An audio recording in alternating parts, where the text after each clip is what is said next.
तो दुख है, संवेदनाओं की लहर है, लेकिन एक कड़ा और बड़ा संकल्प भी है देश भर में। हमारे साथ मेजर जनरल संजय सोई जुड़े हुए हैं, रणनीतिक एवं रक्षा विशेषज्ञ हैं, और पहलगाम से अनीस जरगर भी हमारे साथ इस वक्त जुड़े हुए हैं। संजय जी, सबसे पहले आपसे प्रतिक्रिया लेना चाहेंगे। आज का दिन दुख की लहर देश में है, संवेदनाएं भी हैं, लेकिन उसके साथ ही कितना बड़ा संकल्प और कितना बड़ा संदेश सरकार का कि आतंकवाद को किसी भी कीमत पर बख्शा नहीं जाएगा। सरकार ने ये करके दिखाया। तो मेरी भी सांत्वना और मेरा नमन सभी शहीद और उनके परिवारों को। और जैसे भी आप विचार दिखा रहे थे, देखिए एक बात है कि आज देश की आवाज एक ही है कि आतंकवाद के खिलाफ लड़ाई लड़नी है। आतंकवाद को सहा नहीं जा सकता है, और ये आज पूरे देश की आवाज है। और मैं ये समझ रहा हूँ कि आज हमारी सरकार भी इस क्षेत्र में काफी काम कर रहे हैं। देखिए, जब ये आतंकवादी घटना दुखदाई आतंकवादी घटना हुई थी, उसके बाद 14 दिन के अंदर ही 7 मई को ऑपरेशन सिंदूर लॉन्च कर दिया गया था। और ये जो आतंकवादी घटना है रमा जी, ये बहुत सोची समझी चाल थी। उस समय में कश्मीर में बड़ी तरक्की, अमन, शांति, और आम आदमी बहुत खुश उनका था कि इसको कैसे खत्म किया जाए। कैसे इतने खुश हैं ये लोग, लोकल आदमी खुश कैसे। आज विरोध हमको नजर आ रहा है वहां पर उन आतंकवाद के खिलाफ। जैसे आदिल के भाई और बाकी भी आम जनता से मेरी बातचीत होती रहती है। तो दूसरी बात, देश के अंदर धर्म के नाम पर दंगे करवाना, धर्म के नाम पर अविश्वास करवाना, दोनों ही बातों में फेल हो गए बुरी तरह से। और उसके बाद में जिस प्रकार से हमने उनका जवाब दिया, क्योंकि हमारी सोच बदली हो गई। सोच पहले ही बदली होनी शुरू हो गई थी, एक प्रोएक्टिव सोच हो गई थी कि उड़ी के बाद हमने सर्जिकल किया, उसके बाद पुलवामा के बाद बालाकोट किया। और अभी हमारी सोच हो गई थी कि डेटरेंस या शॉर्ट टर्म नहीं, अभी हमारा ऑपरेशन सिंदूर चलता रहेगा और उसको खत्म करेंगे। अंदर घुस के जहां जाके उनके टेरर कैंप में ही जाके उनको वही मारेंगे। यही एक तरीका है रमा जी, और कोई तरीका है ही नहीं। मैं फौजी दिमाग से, मेरे दिमाग में यही एक बात आती है कि जब तक हम उनको वही नहीं खत्म करेंगे, नहीं तो आगे करते रहेंगे करते रहेंगे। कैसे नहीं करेंगे। और पाकिस्तान को एक मैसेज हो गया उसके बाद, जो साहस किया पाकिस्तान ने कि हमारे सिविल इलाकों पर और हमारे थोड़े मिलिट्री बेसिस पर हमला किया। फिर बता दिए कैसे उनके एयरफोर्स के घर जो बेसिस है, सबसे सुरक्षित, सबसे दूर जहां रडार लगे हुए थे, उनको वहीं जाके हमारी एयरफोर्स और ब्रह्मोस के द्वारा किस प्रकार से खत्म किया गया।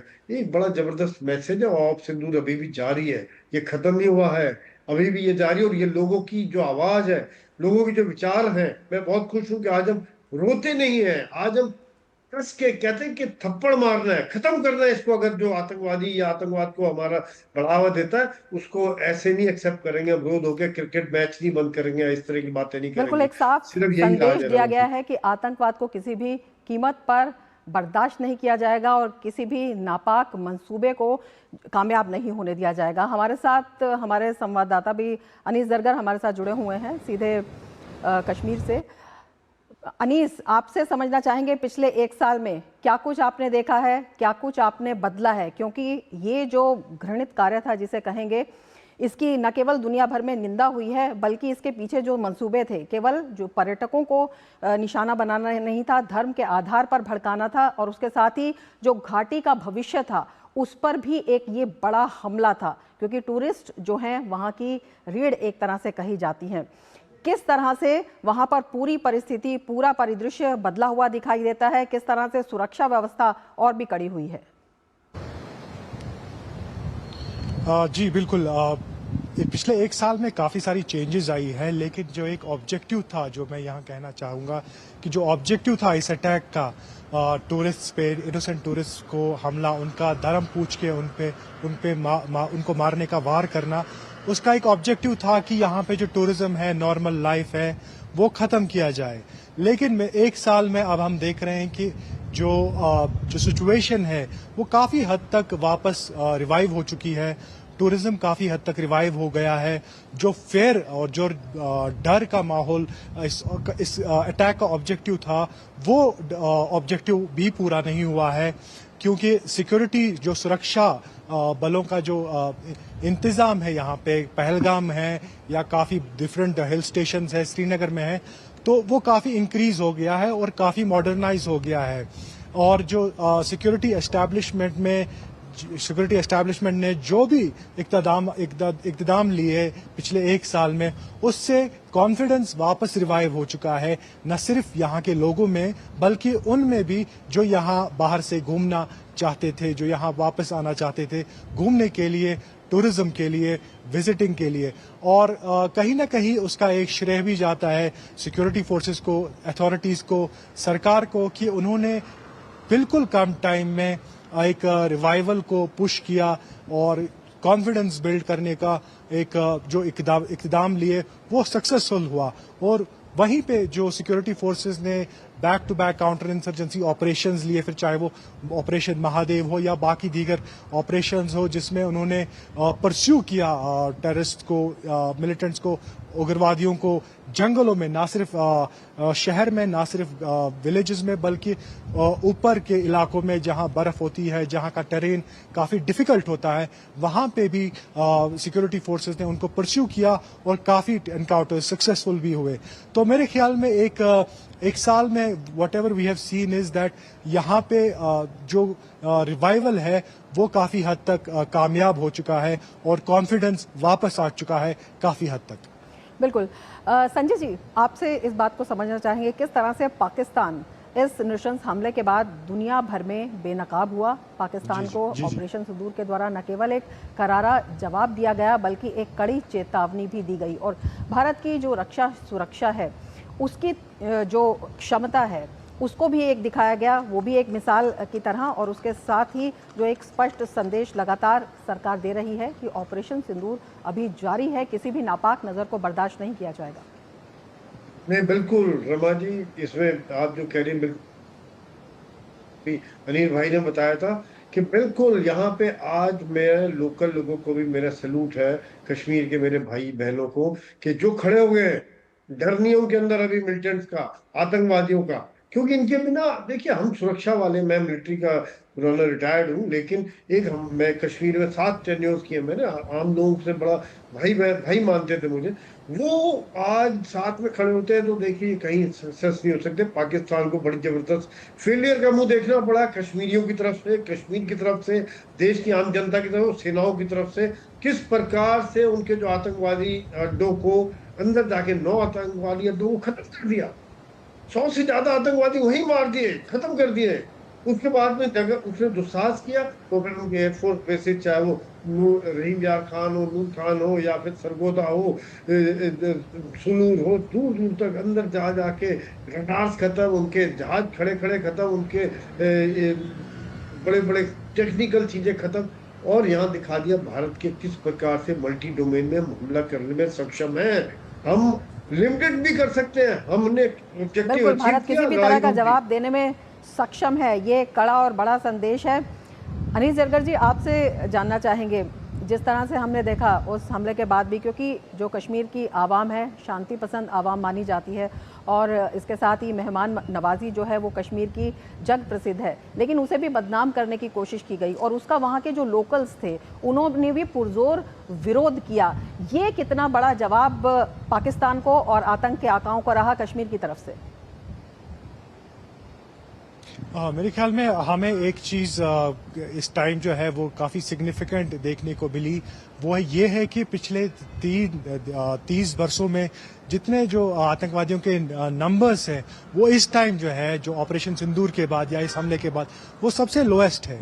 इस टाइम अगर हमारे जो सुरक्षा के सूत्र हैं उनके हिसाब से लोकल जो नंबर्स है वो सिर्फ 10 से कम है और सिर्फ 7 के अराउंड है, और जो लोकल रिक्रूटमेंट है वो ऑलमोस्ट नेग्लिजिबल है। There is no visible recruitment of locals in जो ये आतंकवादी संगठन है उनमें कोई भी अब शामिल नहीं हो रहा है। तो मेरे ख्याल में ये एक अपनी तरफ एक इम्पॉर्टेंट जवाब है यहाँ की आवाम की तरफ से, यहाँ के लोगों की तरफ से, जो पहले हम जो यहाँ के हालात थे उसके कंपेयर में अगर आप देखें तो ये अपने में एक श्रेय जाता है यहाँ के लोगों में भी और यहाँ की सरकार और इंतजामिया के हक में भी। और वो कॉन्फिडेंस जो आया है वो सिक्योरिटी की वजह से आया है, वो इस चीज़ की वजह से आया है कि यहाँ के इक्तिसादी हालात जो हैं वो बेहतर हो चुके हैं और टूरिज्म जो है वो यहाँ की जीडीपी का एक बहुत ही अहम हिस्सा है। पहलगाम, गुलमर्ग, श्रीनगर जैसे इलाकों की ये रीढ़ की हड्डी है उनकी इकोनॉमी के लिए। तो इस पे जो हमला है वो यहाँ की आवाम पे हमला है, और हमने एक साल में देखा है तो काफी सारे प्रोटेस्ट हुए हैं इस हमले को लेके। और इसके बाद जो भी यहाँ पे एक बदनाम करने की जो साजिश हो गई थी, उसका यही जवाब है कि आज काफी हद तक जो पर्यटक हैं वो वापस आ रहे हैं, और यहाँ के लोग हैं वो उनकी जो मेहमान नवाजी है उसमें कोई भी कमी नहीं आई है, और वो आज भी खड़े हैं टूरिस्ट के साथ, आज भी खड़े हैं बाकी लोगों के साथ जो बाहर से यहाँ घूमने के लिए आते हैं। अनीस, जिस तरह से आपने कहा कि जो आवाम में एक कॉन्फिडेंस वहाँ पर लौटा है, जो टूरिस्ट में एक कॉन्फिडेंस लौटा है, वो सरकार की एक बड़ी सफलता है, और उसका प्रत्यक्ष उदाहरण है आप उसी बैसरन घाटी में खड़े हैं जिसे बदनाम करने की साजिश रची गई थी। अपने आप में ये कितना बड़ा सरकार ने जिस तरह से वहाँ पर कदम उठाए हैं, सरकार ने जिस तरह से वहाँ पर लोगों को एक आत्मविश्वास दिया है, क्यों ज़रूरी है? क्योंकि जो वहाँ के युवा हैं, जो वहाँ के व्यापारी हैं, जिस तरह से उनके हितों पर एक कुठाराघात करने की, उनके हितों को हिट करने की एक कोशिश की गई थी, उसको भी नेस्तानाबूद कर दिया गया। जी बिल्कुल, मैं पहलगाम में हूँ इस वक्त। इनफैक्ट मैं जो मेमोरियल है 26 हमारे जो इनोसेंट सिविलियंस उनकी हत्या जो आतंकवादियों ने पिछले साल की थी, ये एक एरिया है जहाँ पे ये पहलगाम की जो बायरसरन जहाँ पे अटैक हुआ था, ये उसका एंट्री पॉइंट है। जो भी यहाँ से आया है, आज हमने देखा कि काफी सारे लोग यहाँ इसलिए आए हैं ताकि वो श्रद्धांजलि यहाँ पे मेमोरियल पे पेश करें अपनी। और न सिर्फ बाहर के लोग आए हैं, यहाँ के लोकल्स हैं, दीगर डिस्ट्रिक्ट से, दीगर एरिया से, और वो इसीलिए आए हैं क्योंकि उनमें जो कॉन्फिडेंस बिल्ड हुआ है पिछले एक साल से, जो यहाँ की इंतजामिया, यहाँ की सरकार ने उनके कई इक़्तिदामात लिए। उन्होंने न सिर्फ जो आतंकी संगठन यहाँ पे है उनके खिलाफ जो उन्होंने कार्रवाइयाँ की, उसके बगैर उसके अलावा उन्होंने जो हीलिंग टच यहाँ के लोगों को दिया है पिछले कई महीनों से, पिछले कई सालों से, उसका भी एक काफ़ी असर रहा है। यहाँ के लोगों का जो सिचुएशन है उसको बेहतर करने में, इक्तिसादी हालात जो है, माशी हालात जो है, उसको बेहतर करने में, तो उस चीज़ ने भी काफ़ी एक इम्पॉर्टेंट रोल प्ले किया है। यहाँ का जो माइंडसेट है, यहाँ की जो आवाम की जो माइंडसेट है उसको ठीक करने में। उसके अलावा जो सिक्योरिटी अरेंजमेंट्स हैं वो भी काफ़ी इंक्रीज हुए हैं, वो भी काफ़ी हाइटन हुए हैं। आज जो अथॉरिटीज़ ने अपने ट्रिब्यूट में ये भी कहा है कि ऐसा कोई अटैक हम फिर से नहीं होने देंगे। तो मेरे ख्याल में वो एक वन ऑफ काइंड अटैक था। उसके बाद कोशिश ऐसी अटैक की नहीं हुई, और जहां पे भी हमने गन फाइट्स देखी वो तभी हुई जब सिक्योरिटी फोर्सेस ने इन ऐसे संगठनों को परस्यू करने की कोशिश की, जो ना कि सिर्फ एरियाज में जहां पे आबादी है बल्कि दूर जंगली इलाकों में जहां का टेरेन काफी डिफिकल्ट था। तो वो उसने भी एक इम्पॉर्टेंट रोल प्ले किया है, एक कॉन्फिडेंस बिल्ड करने का यहाँ के लोकल में भी, और जो बाहर से लोग देखते हैं कश्मीर को, जो यहाँ आना चाहते हैं एज अ पर्यटक, एज अ टूरिस्ट, उनमें भी वो कॉन्फिडेंस बिल्ड हुआ है। अनीस, आपसे ये भी जानना चाहेंगे किस तरह से वहाँ के जो पर्यटक स्थल हैं धीरे धीरे उनको खोला गया। जो हम कॉन्फिडेंस बिल्डिंग की बात कर रहे हैं, न केवल सरकार बल्कि सुरक्षा बल, उनका बड़ा योगदान रहा, और बड़ा योगदान रहा कश्मीर से जो बड़ी एक जिसे कह सकते हैं कि संवेदनाओं और भावनाओं से भरी तस्वीर भी वहाँ से सामने आई। जिस तरह से हम देख रहे हैं छोटे छोटे बच्चे जो हैं संवेदना संदेश लेकर वहाँ पर दिखाई दिए। उस वक्त जो वहाँ पर आम आवाम थे, लोकल से, उन्होंने इस घटना की पुरजोर निंदा की थी, इसके खिलाफ वो एकजुट हो गए थे। तो ये भी एक देश भर को बड़ा विश्वास दिलाता है कि कश्मीर जो है वो सही में धरती का स्वर्ग है, उसे किसी भी तरह से जो है उसकी छवि को किसी भी तरह से मैला नहीं होने दिया जाएगा। अपने आप में बड़ा संकेत जिसे कहते हैं कि इस समन्वय के द्वारा ही निकल कर आया है। जी हाँ, बिल्कुल। टूरिस्ट में कितना आत्मविश्वास वहां पर आप देख रहे हैं सरकार ने एक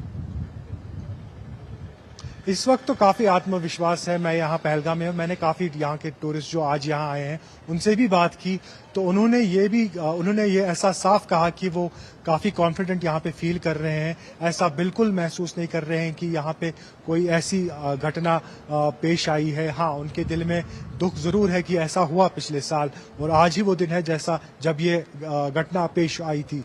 लेकिन उसके बगैर उन्होंने बोला कि यहाँ के जो लोग हैं वो अभी भी वैसे ही मेहमान नवाज है, उनको सपोर्ट कर रहे हैं, उनको आने की दावत कर रहे हैं और उनसे ये भी कह रहे हैं कि जब वो वापस जाएं बाकी लोगों से भी कहें कि यहाँ का माहौल कैसा है, कितना बेहतर हो चुका है। और यहाँ का जो एरिया है, अगर हम देखें पहलगाम की बात, तो ये पिछले साल जब अटैक हुआ तो बिल्कुल ही 1 महीने तक बंद रहा था। तकरीबन 40 से ज्यादा ऐसे स्पॉट्स थे, टूरिस्ट स्पॉट्स थे, टूरिस्ट डेस्टिनेशंस थी जो सरकार ने बंद की थी बिफोर, जबकि वो ताकि वो पूरा इस एरिया को कवर कर सके अंडर सिक्योरिटी रिव्यू। लेकिन अब तक एक विद इन ए ईयर, जो हमें नहीं लगता था पहले, लेकिन विद इन ए ईयर 90% से ज्यादा जो एरियाज हैं वो वापस खुल चुके हैं और जो भी टूरिस्ट यहाँ आना चाहता है वो उन तमाम जगहों पे जा सकता है जो उस टाइम उस समय बंद हो चुके थे। तो 90% से ज्यादा जो इलाके हैं वो खुल चुके हैं, 90% से ज्यादा जो टूरिस्ट स्पॉट्स हैं वो खुल चुके हैं, कोई भी आ सकता है। और यहाँ पे जो लोग हैं, जो टूरिस्ट स्टेक होल्डर्स हैं, वो बाहर भी जा रहे हैं, बाकी जगहों पे भी, वहाँ पे भी कैंपेन कर रहे हैं ताकि वापस जो टूरिस्ट हैं वो वापस यहाँ आए और काफ़ी हद तक वो वापस आ भी चुके हैं। तो कहीं ना कहीं उनका भी एक जो कैंपेन रहा है पिछले 1 साल में वो भी काफ़ी हद तक सक्सेसफुल रहा है और उसमें सरकार का भी सपोर्ट रहा है, प्राइवेट स्टेक होल्डर्स जो टूरिज्म में है उनका भी कोऑर्डिनेशन उनके साथ जो है वो बेहतर रहा है। बिल्कुल, पूरे तंत्र में एक समन्वय देखने को मिला है और उसी से जो अब वहां पर तस्वीर है वो न केवल बदली हुई बल्कि सुखद दिखाई दे रही है। अनीस आपका, संजय जी आपका हमसे जुड़ने के लिए बहुत धन्यवाद।